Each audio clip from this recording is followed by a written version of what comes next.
players that I would have been given man of the match to, Havard, Bibby or Powell, but young Harry Smith started to show some great confidence and control as well after half-time. So a scratchy win for Wigan and a great effort from Lee, I think. Yeah, I mean, I think obviously Lee's, approach was fairly route one. And with respect to them, it actually worked. Speed kills, doesn't it? And it does that at all levels. But maintaining that speed, as you say, is easier said than done when you haven't got a full, you haven't got that interchange that you might want. One thing I did note when I looked at the teams is this is before Field got injured.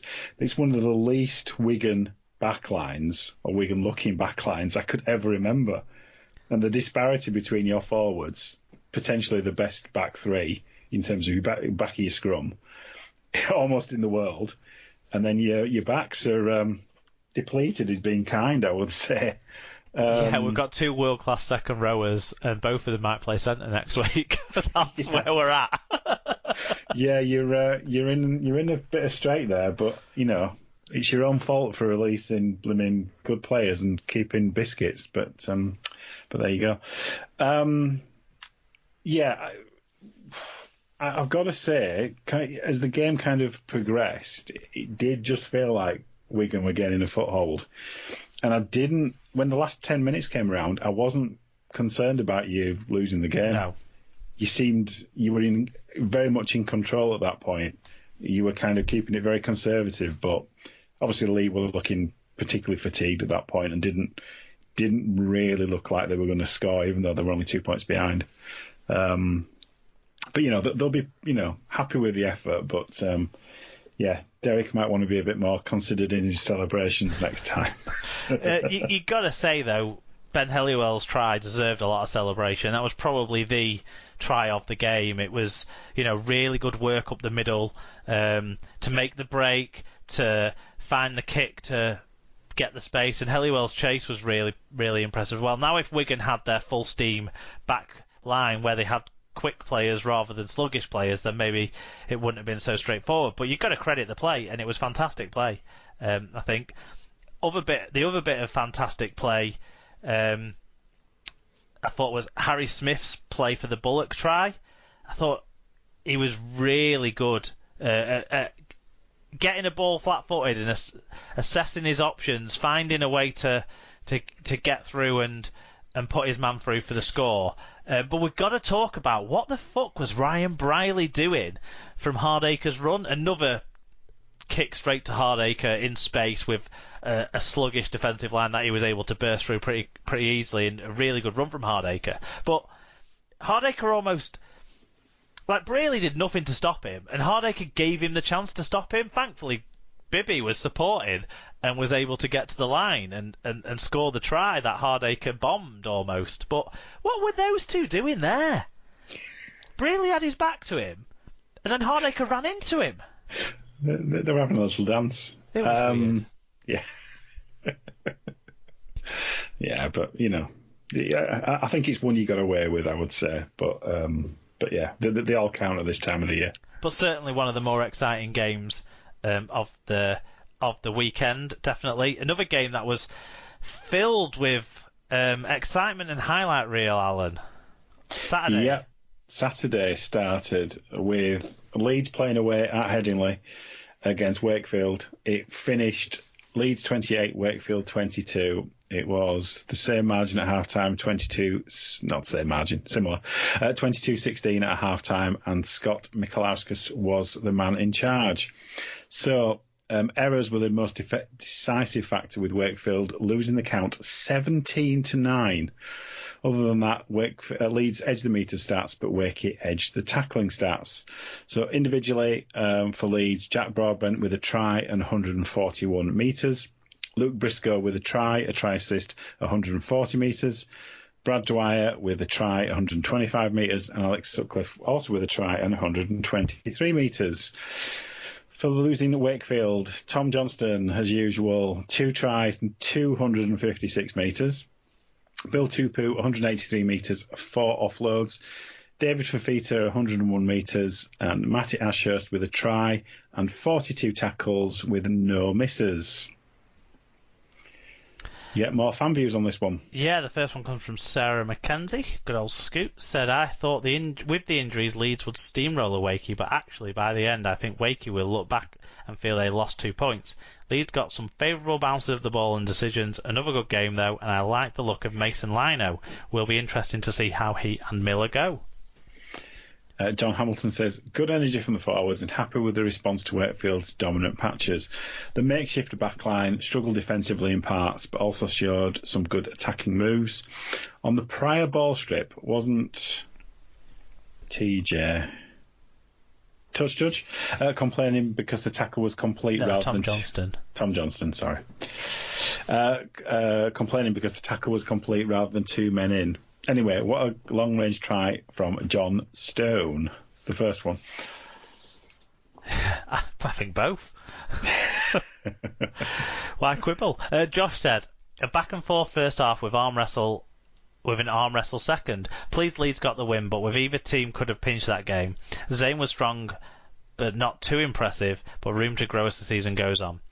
Thought the new rules were to give you an advantage, 40-20 and ball steal in the first, leading to a try against us. Leeds need Walker back for the chase back. Johnson made us look like OAPs.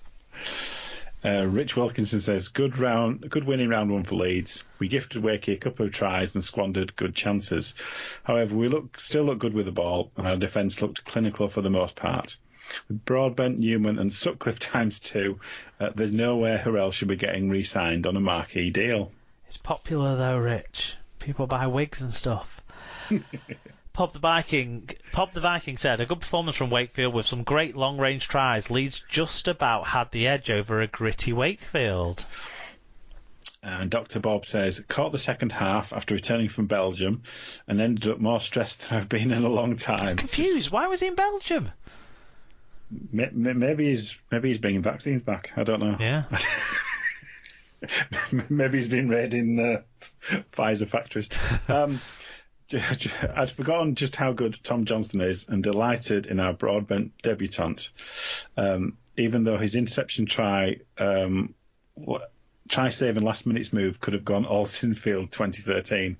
Wakefield better than I expected, and we weren't quite as poor as I'd feared.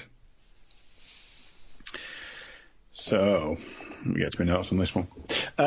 I have to say, this was very much ebbed and flowed. It didn't feel like either team had a particular dominance in it. Yeah. I think if you're looking at kind of themes, I thought both of them had their moments going forward. I wasn't that convinced about either of them defensively. No, it was a classic game of both half-time team talks were in focused on defence. Yes. Yeah, definitely. But no, it was... Yeah, overall, my kind of feeling out that Leeds were the more composed team. Obviously, it's helpful that Wakefield have spectacular players who can score, unbelievable things. But it feels like they were relying on that. They didn't really build pressure comprehensively enough. They didn't have the structures to do so. But overall, for me, neither side can come out of it with any, they should be both pleased with how the actual match went for them both, I would say, even though Wakey obviously didn't come out on the right end of it. That's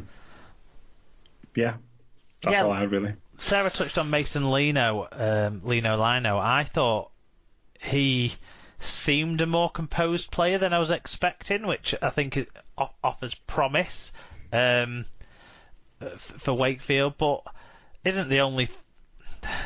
There's the two things to talk about in this game that have come up a few times there.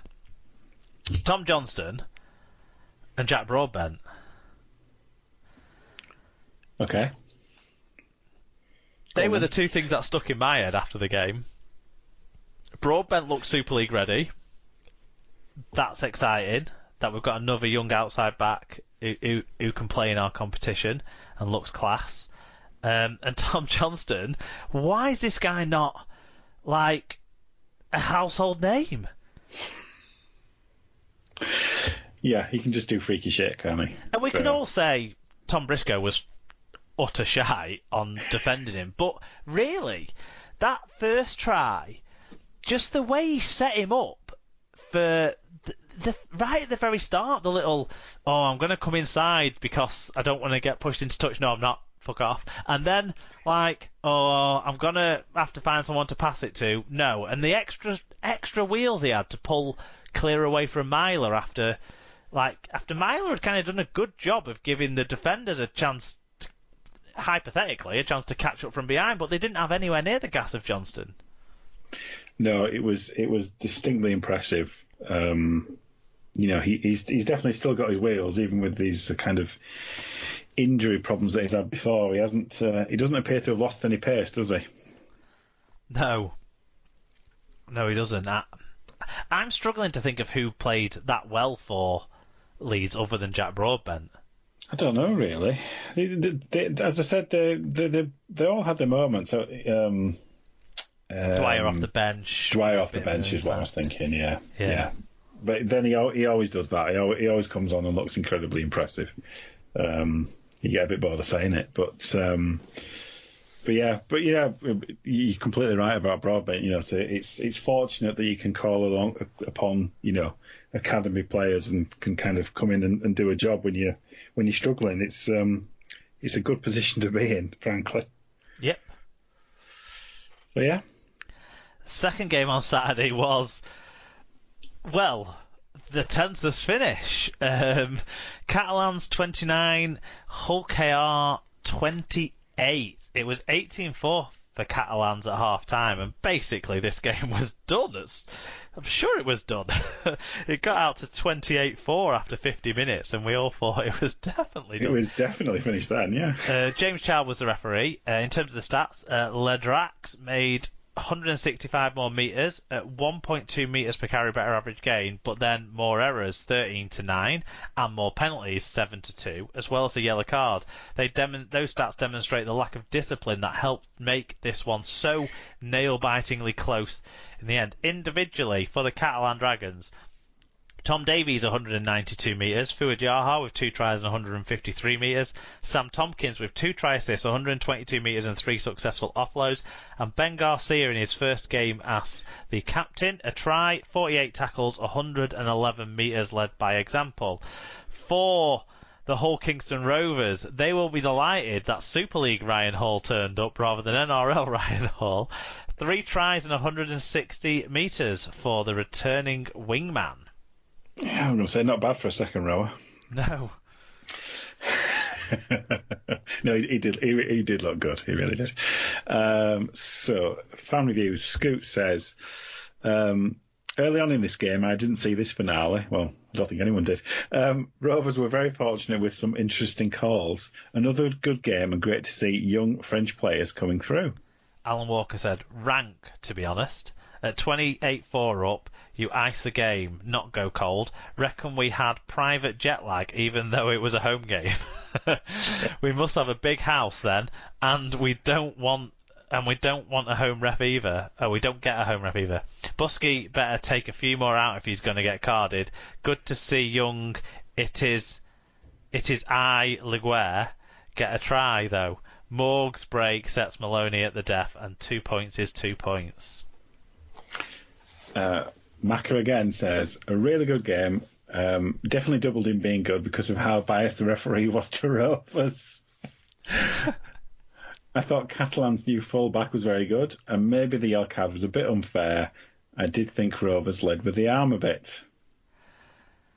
God, these all FC fans have seen something slightly different to me. I didn't notice anything questionable about the refereeing from Child. Tom Andrews said, "Don't you love it when you have a 12 hours work shift on a game day, do an expert job of avoiding the score, get yourself a nice tea and some beers on the way home, settle down to watch, and your Sky Series link has failed and the game hasn't recorded. Outstanding. Looks the game up online, 1 point game. Looks like a great game too. Match review. Same old Rovers. Too much to do. Right hand side of shambles. Same old." Poor Tom. Pop the Viking says, another great game, and what a comeback for KR to take it to golden points. Yet again, Catalan at their own